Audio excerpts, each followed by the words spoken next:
right, it is time to do a belated weekly wrap-up and film goals check-in, kinda, sorta. Hey everyone, it is Shannon, and I'm super excited to be here today and to share with you this video. This is going to be the first of 2 videos about the 8 films that I have watched recently. I did have a bit of break of film watching, but then I had a bit of a backlog of film chatting, so I actually feel like, for me, it feels like it's a long time since I've done a film-related video, but I don't think that's been the case for the channel. I am still struggling with the best approach or how I want to approach talking about film on this channel. Do I want to do them as individual reviews, mini reviews, film-only reviews, videos about film, books, TV, everything, or just like what I'm up to? And I can't figure it out. I've tried a whole bunch of different things. Nothing's quite landed, but so I'm gonna just keep on going with sort of like, this is what I've seen recently, and so it's just gonna be a random grab bag. So these are films that I've seen recently. I have watched 8 films recently, and so I'm probably gonna talk about 4 here and then 4 in the next video, because that sort of seems like, you know, what would happen. I'm not entirely sure, but that's my estimation. So as I said, my goal this quarter, did I say this? My goal this quarter has been to watch science fiction films trilogies, and what I'm calling Fight the FOMO, which is to watch movies like as you hear about them, or when you're excited about them, or when they just become available, and not let them wane and lose that sort of excitement or in the momentness. So those are the sort of categories that I'm going with. I don't know how successful all of any of these were for those categories, but that's my light plan for this quarter. The first one is actually a combination of sort of 2 of the different categories, and that is Sliding Doors. This is from 1995. It stars Gwyneth Paltrow. This is one of those titles that, for me, I consider it a missed Zeitgeist title. This was like, everyone saw this. Everyone had seen this. Everyone had known this idea, this premise, and as far as I know, pretty much enjoyed the movie. I don't feel like I remember hearing anything bad about this movie. It was just a movie that everyone had seen and talked about, and I never ended up seeing it. So this one, I was shuffling it in science fiction. And you could argue that there's a little bit of speculative fiction in this one, but it's not a science fiction film. And I do also kind of consider it a Fight the FOMO. Wow, I don't know what happened, but I lost. There we go. We're just gonna roll with it. So I was sort of pushing it in the science fiction direction, but also the fact that it is a missed Zeitgeist title, I do feel like it has an element of Fight the FOMO many years later, but Fight the FOMO, given it was from 95, I couldn't believe it was from 95. Like, that's 29 years ago now. My goodness gracious. So I didn't see it then, so I finally saw it now. I watched it on Tubi. If you're unfamiliar with it, which feels unlikely because I feel like everyone has seen this, if you're unfamiliar with it, Gwyneth Paltrow stars as a character who something happens. It sort of deals with a what if situation, and her character goes through this sort of what if this one small moment changes the direction of your life, and then instead of going down path A, you go down path B. So it sort of explores this idea. Now, that idea you could say is speculative fiction, but it's not. This is a contemporary drama with a fair amount of romance or relationship stuff. I wouldn't necessarily say there's a lot of romancing going on, but it is centered on her and her romantic relationships in these sort of 2 different paths. So this is one where I do kind of wish I had seen it at the time, because I do feel like I didn't specifically know the premise. I actually really thought maybe she like went through like, what are those doors called? Like, revolving door and like ended up somewhere else, or like, you know, and it's not that, it's a different kind of door, but still, I just from the title and the poster, that is all that I went and seeing the poster in Blockbuster, but everyone had always already seen it, so we picked something else. So I just never got around to seeing it. And I do think that so I apologize for coughing. I do think if I had seen it at the time, I would have enjoyed it more than I did now, because I really felt like watching it now, it felt a little bit more like the two choices in her life were really sort of like the two potential romantic choices, like love interest. Is it going to be this guy or that guy? And I'm like, that's the big distinction in her life, and it's not even based on something she actively did. Like, it's just happenstance. Like, there is an interesting sort of curiosity factor of that one small thing could change your life, but it really feels like mostly it means guy A or guy B, and so I found that disappointing. But also, I mean, the movie it's been a while since it came out, so in that sense, I feel like, if this was made now, maybe there would be more of a focus on different areas of her life, or just include more different areas of her life. This does also include her work life a little bit, but again, not always, like, there's not many active choices. It is often responsive and due to things out of her control. And honestly, I mean, I think with life, we do feel like we're responding a lot to things that are not in our control. And I guess I just really like a lot of stories where there's a lot more active choices and characters that are making active choices. So I think that sort of has something to do with it as well. And it's another vote, that's not the right word, for, embrace the FOMO, right? Like, see things when people are talking about them, because I'm sure if I saw it then, I would have found it more charming, or interesting or engaging, whereas now there's some things that are going on, I'm like, oh my gosh, that's like borderline harassment, not flirting, like it's just like some things didn't quite age well, but the movie is 29 years old. Oh my goodness, I just can't quite handle that. Anyway, so I am glad that I did finally see it. I do feel like, but generally speaking, I don't watch a lot of dramas. I don't watch a lot. I don't know how many romances I watch. I would like to have romance or romantic suspense be like one of the categories I choose, but we don't get a lot of films. We get films that have romance in them. But romantic suspense is an interesting subgenre, but I'd have to like cultivate a list ahead of time, because there's not a lot of, I don't know, I don't feel like there's a lot of emphasis, and we don't tend to get tons of movies like that. This is not romantic suspense. This is drama, without question, with a strong focus on her romance. On the romance is the relationships in her life. And I will say that it did kind of get me a little bit, because I was kind of like, I followed the red herrings. I did, and I was like, and then I got slapped on the hand, and I'm like, but still, I was not, there was a lot of not great behavior by, the people that were the romantic interests. So, I don't know, is that just saying people are flawed? I don't know. It wasn't a great fit. I would have enjoyed it more at the time. I did finally see it. And so, I mean, it's sort of like one of those missing links for me in terms of film. I just, at that time, though, that was not, I'm trying to think of other movies from the same year. It's not coming, it's before Romy and Michelle.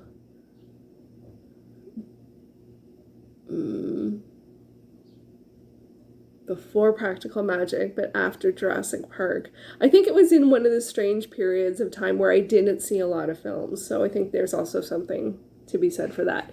Okay, next up we have something completely different, and this was something that I watched because potentially I thought I could make it a trilogy or a duology, because there were several films that I think would be sort of maybe an informal trilogy if I decided to, and it was leaving the streaming service, so I decided to watch Coffy with Pam Grier. This is from 1973, and it was leaving soon, so that's really why I watched it. But they had Coffy, and there was another Pam Grier title, and I thought I could make them an informal duology. And last year I'd watched Friday Foster and I loved it. So I'm like, okay, I want to watch more Pam Grier films. So, but this is from 1973.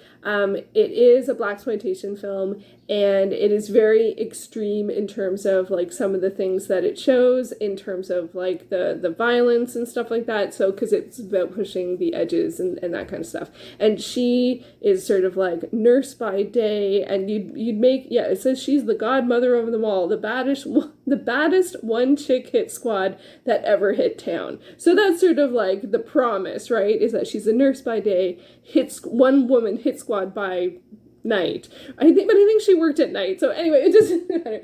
But because it's supposed to be over the top, and the story is like broad washes of the like, it's a very in a lot of ways a very simple premise, like, this is bad, I'm going to do this. It's a bit of a vengeance film, which I am not a fan of vengeance or revenge films or avenging films. I would say it's a bit more avenging film. But she's this nurse, and she's going to take on the people who had done wrong, and, and that's all of the organized crime, basically. So there's a lot of organized crime, there's a lot of stuff that you tend to see in films that have a lot of organized crime, there's a lot of violence, there's a lot of drugs, there's a lot of nudity, and there's a lot of fighting that accidentally people's clothes get torn. Like, it's just like accidentally or on purpose, I don't know. Like, it was sort of like more like that kind of thing. And there's a lot of that it's fine. It's the type of movie that you're watching, and I thought she was great, like, without question, in every scene. Your eyes are on her, and she was great. I really enjoyed her performance, and it was quite a character story. But I will say one of the challenges with this film is that the violence was very high.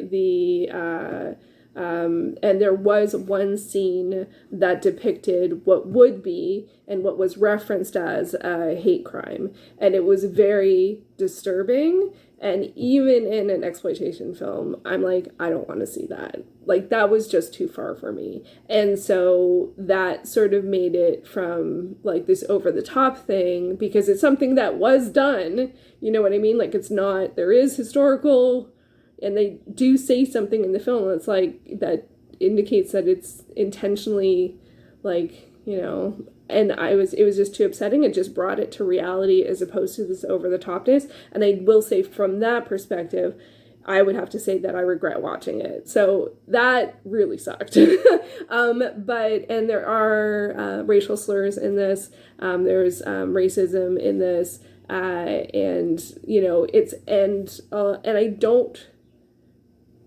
And with Friday Foster, I didn't feel that. It was a lot more fun and lighthearted. I don't know how many people were involved in, like, they both had Pam Grier, but that one was later and this one was earlier. So I'm not going to make this an informal trilogy or duology watch. That was what I was trying to shoehorn it into. But she's great. I'm going to continue to watch the films she's in. I did watch, she was in Pet Sematary Bloodlines, which I watched earlier this year, and I do want to watch Cinnamon, which is on Tubi. And this is on Tubi. I watched on something else where it was leaving the service. So unfortunately, Coffy was not a win for me. It did have some absolutely fantastic 70s costumes, though, like outfits. Oh my gosh. Oh, it's just like the kinds of things that you don't see anymore, like the thickness of the material. Like, the styling was great. The styling was great, but some of the things in it were just too far and too upsetting for me, and that one scene was just too hard. It also had Sid Haig in it, who I recognized, but I could not place, and I think he's from Hatchet, which I think I've only seen Hatchet 2, but I recognized him, and I recognized his voice. I think he's been on a lot of, like, just huge filmography. So, but to see something, like, I don't think I've seen him in anything like that's from this era, but still to go, hey, who's that? I know that person. Unfortunately, he played a very, very, very bad character in this. So that was not a huge win. Next up, because I needed something that was a bit lighter, and I don't know if I succeeded, but next up I watched, or not next up, but sort of next up, I watched My Favorite Brunette. This is from 1947, and it stars Bob Hope, and I do not know how to pronounce Dorothy, is it Lamar or Lamour? I'm not sure. That is the leading lady in this one, Dorothy. I'm not sure how to pronounce it. I meant to look it up, but I didn't. It also stars Peter Lorre, who was great, and Lon Chaney Jr. So this is a comedy. I didn't think it was a comedy. I thought it was like a classic or like I don't know. Anyway, but it's a comedy. Bob Hope is someone who wants to be a detective and feels like they're qualified to be a detective from reading a bunch of novels on detectives and getting a gun license and has a coat that works with the outfit. So this is a comedy. Like, it is just playing on tropes, I imagine, of detective films and detective stories, and he accidentally finds himself in a situation that's like a dream situation where he is mistaken for a detective by Dorothy Lamour's character, and she wants to hire him to help her, get out of the plight that she is in. I don't know if I'm using the word plight correctly there. The situation that she finds herself in, which is all mysterious and ever-changing and all that kind of stuff. So this is comedy. Comedy does not age well, and this comedy did not age well. There's a lot of sexism, which, I mean, is not unusual for a comedy from the 1940s. There's also some like what I would consider at least xenophobic stuff,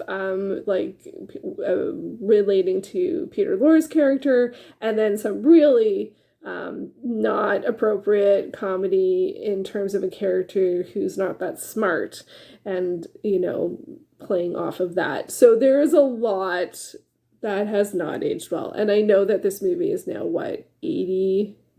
77 years old.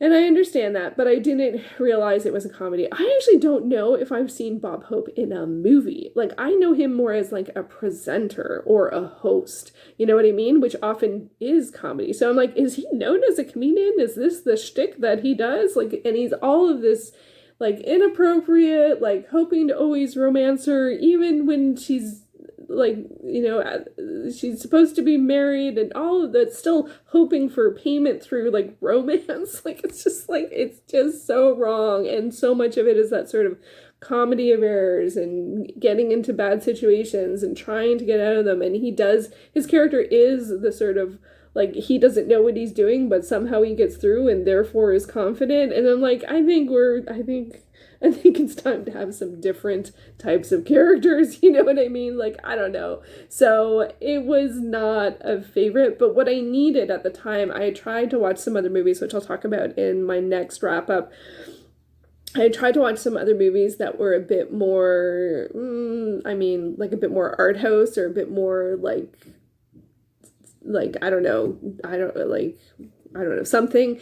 And I was too tired. I was just too tired. I was like, I can't focus on anything that is like really engaging. So I needed something really clear. And so I was like, okay, I'm going to watch an older movie, and I thought it was going to be a drama or a detective movie or a mystery or something, and it wasn't. It ended up being a comedy. So there you go. Comedy is one of my least favorite genres. I only have a handful of comedies that I even like. But so many of the posters for this, show things that never happen in the movie. Especially they show her character in basically like a bathing suit. I'm like, there's no scene where she's wearing a bathing suit. Like, it's just like, oh my god, it just feels like stock footage of her in some other movie or something. And I'm just like, that never happens. Now that, of the 40s, and especially in the 50s and the 60s, especially with like monster movies, the poster is just to get you in the seat. It's not necessarily representative of the film.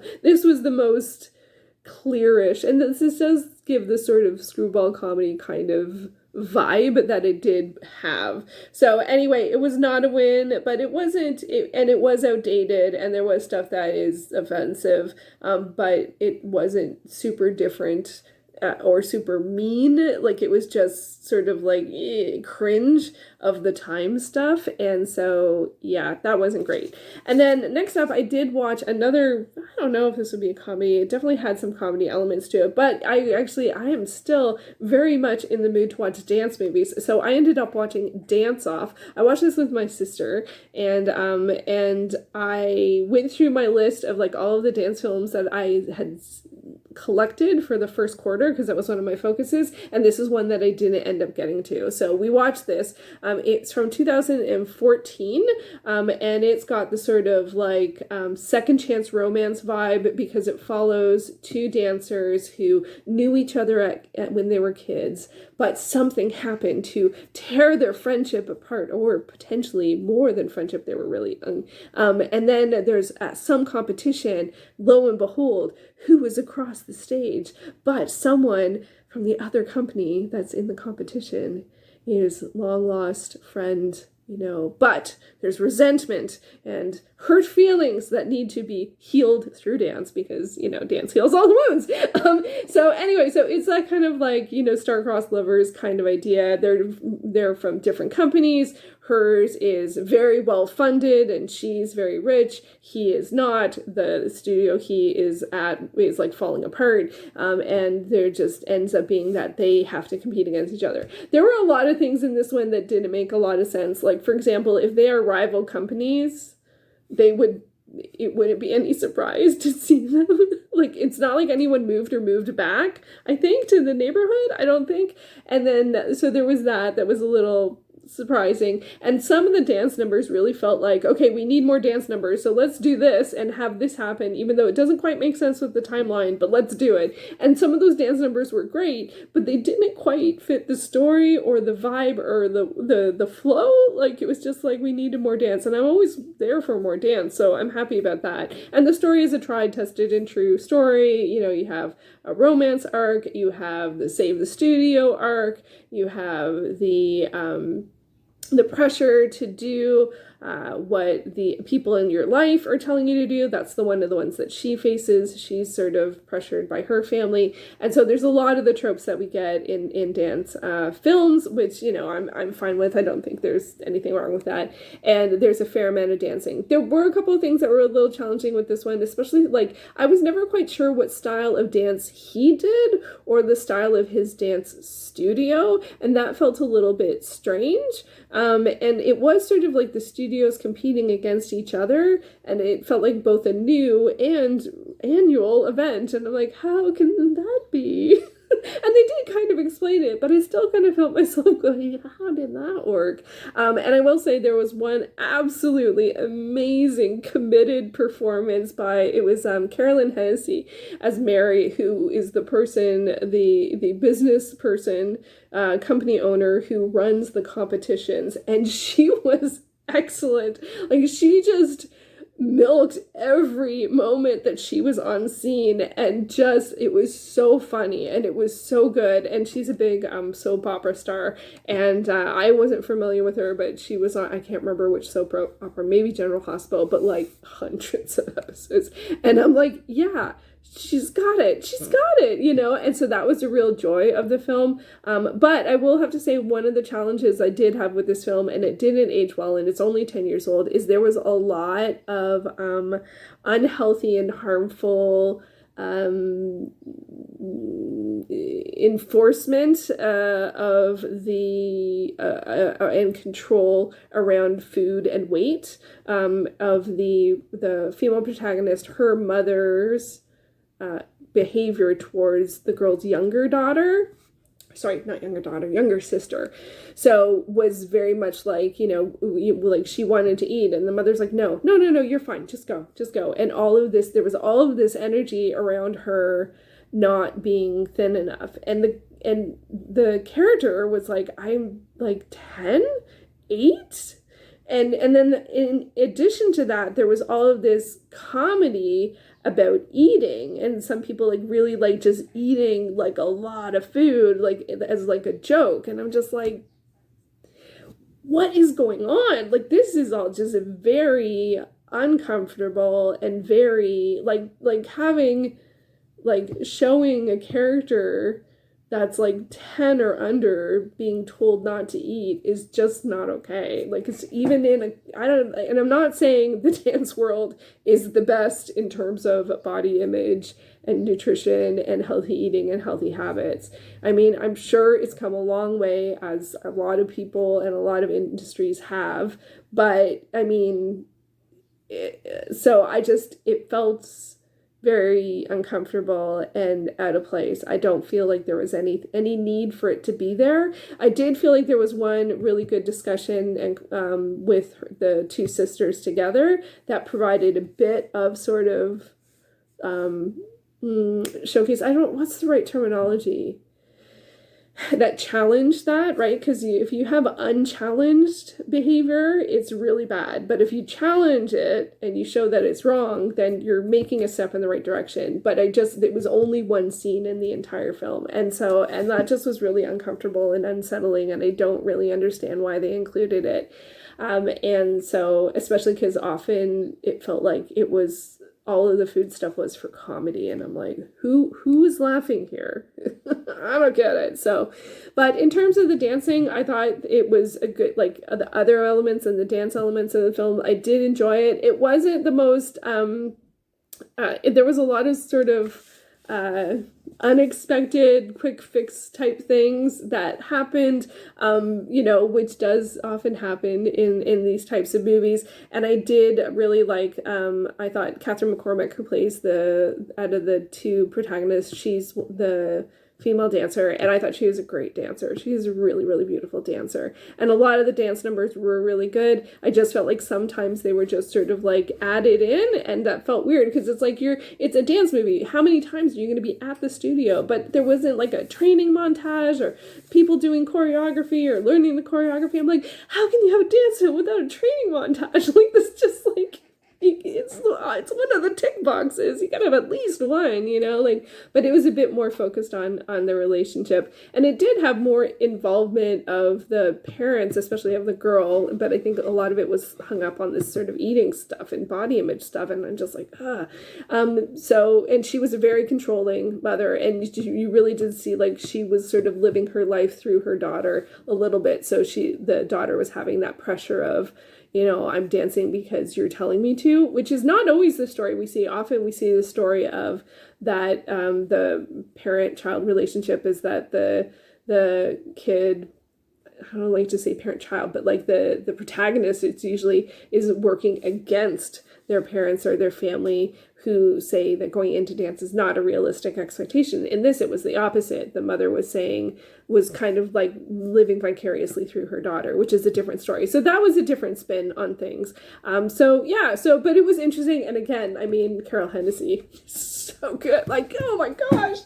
So like, it was an over-the-top performance, but she just ate up the screen every time. And it really, really made the film so much more enjoyable. Like, I'm always going to watch dance movies. Well, that's not true. I did actually turn off a couple of dance movies, but I didn't mean to go there. But at some point I'll do a dance film wrap up, hopefully. But so I usually do that if I don't like the sentiment around them or that they're not really about the dance. And this one was a bit, I think it was about the dance, but it also was a lot about the relationship and the sort of rekindling of the relationship and the misunderstanding. It very much read like a romance novel in that sense, with the sort of second chance romance element and the misunderstanding and all of those things. But it kind of sort of, it just sort of like wrapped it up in a bow with a competition and all of that good stuff and a lot of the things that you normally see in a dance film. So it was mostly enjoyable, but it did have some elements that were not so great, and that was really disappointing. And